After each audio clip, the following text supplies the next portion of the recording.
മിഥുന്റെ വീട്ടിലേക്ക് കൂടി നമുക്കൊന്ന് പോകണം. പ്രവീൺ പുരുഷോത്തമനാണ് അവിടെയുള്ളത്. പ്രവീൺ പുരുഷോത്തമൻ, രാവിലെ ഒരുക്കി സ്കൂളിലേക്ക് വിട്ട മകനാണ് ചേതനയേറ്റ് ആ സ്കൂളിൽ നിന്ന് ആ കുടുംബത്തിന് കാണേണ്ടി വന്നത്. അമ്മ ഇപ്പോഴും ആ വീട്ടിലില്ല. അമ്മ ആ മകനെ വളർത്തുന്നതിനായി അന്യനാട്ടിൽ പണിക്ക് പോയ ഒരമ്മയാണ്.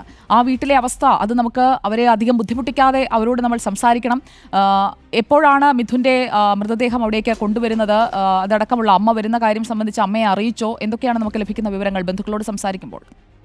സുജയ, മിഥുന്റെ മാതാപിതാക്കൾ അധ്വാനിച്ച് ജീവിക്കുന്നവർ തന്നെയായിരുന്നു. വളരെ കഷ്ടപ്പെട്ട് കുട്ടികളെ വളർത്തുന്നവരായിരുന്നു. ഇപ്പോഴും നമുക്ക് മിഥുന്റെ മുത്തശ്ശിയുടെ ആ ഒരു കരച്ചിൽ കേൾക്കാം. അത് നമുക്ക് സഹിക്കാൻ പറ്റുന്നതല്ല. കാരണം കുഞ്ഞിനെ ഒരു നോക്ക് കാണാൻ ഇപ്പോഴും മുത്തശ്ശിക്ക് കഴിഞ്ഞിട്ടില്ല. അമ്മയാണെങ്കിൽ വിവരം അറിയിക്കാനും കഴിഞ്ഞിട്ടില്ല.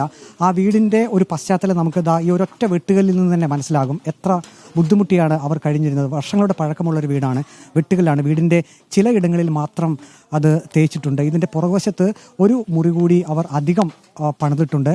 അത് ഈ അടുത്തിടയ്ക്കാണ് പണിതതെന്ന് പറയുന്നത്. പക്ഷേ ഈ ഭാഗമൊക്കെ കണ്ടില്ലേ, ഇത് വർഷങ്ങളുടെ പഴക്കമുള്ള, പതിറ്റാണ്ടുകൾ പഴക്കമുള്ള ഒരു വീടാണ്. ഈ വീട്ടിലാണ് മിഥുനും മിഥുൻ്റെ അനിയനും അച്ഛനും അമ്മയും ഒക്കെ കഴിഞ്ഞിരുന്നത്.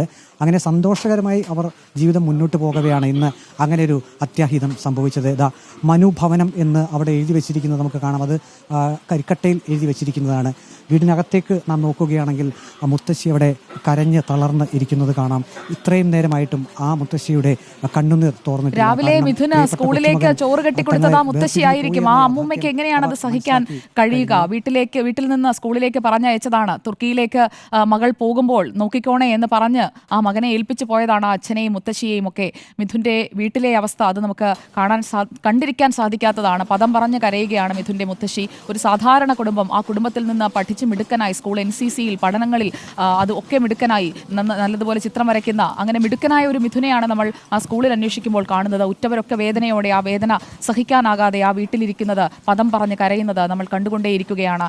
പ്രവീണാണ് അവിടെ നിന്ന് നമുക്കൊപ്പം ചേർന്നത്. മിഥുന്റെ മരണം അത് ഈ നാടിന് സഹിക്കാൻ കഴിയുന്ന ഒന്നല്ല. ഒരു കുഞ്ഞ് 13 വയസ്സ് മാത്രം പ്രായമുള്ള ഒരു കുട്ടി, അവൻ സ്കൂളിലേക്ക് പോയതാണ്. സ്കൂളിൽ വെച്ചാണ് അവിടെ ഉണ്ടായ ഒരു അനാസ്ഥയുടെ ഇരയായിട്ടാണ് അവന്റെ അന്ത്യം എന്നുള്ളതാണ് നമ്മൾ മനസ്സിലാക്കേണ്ടത്.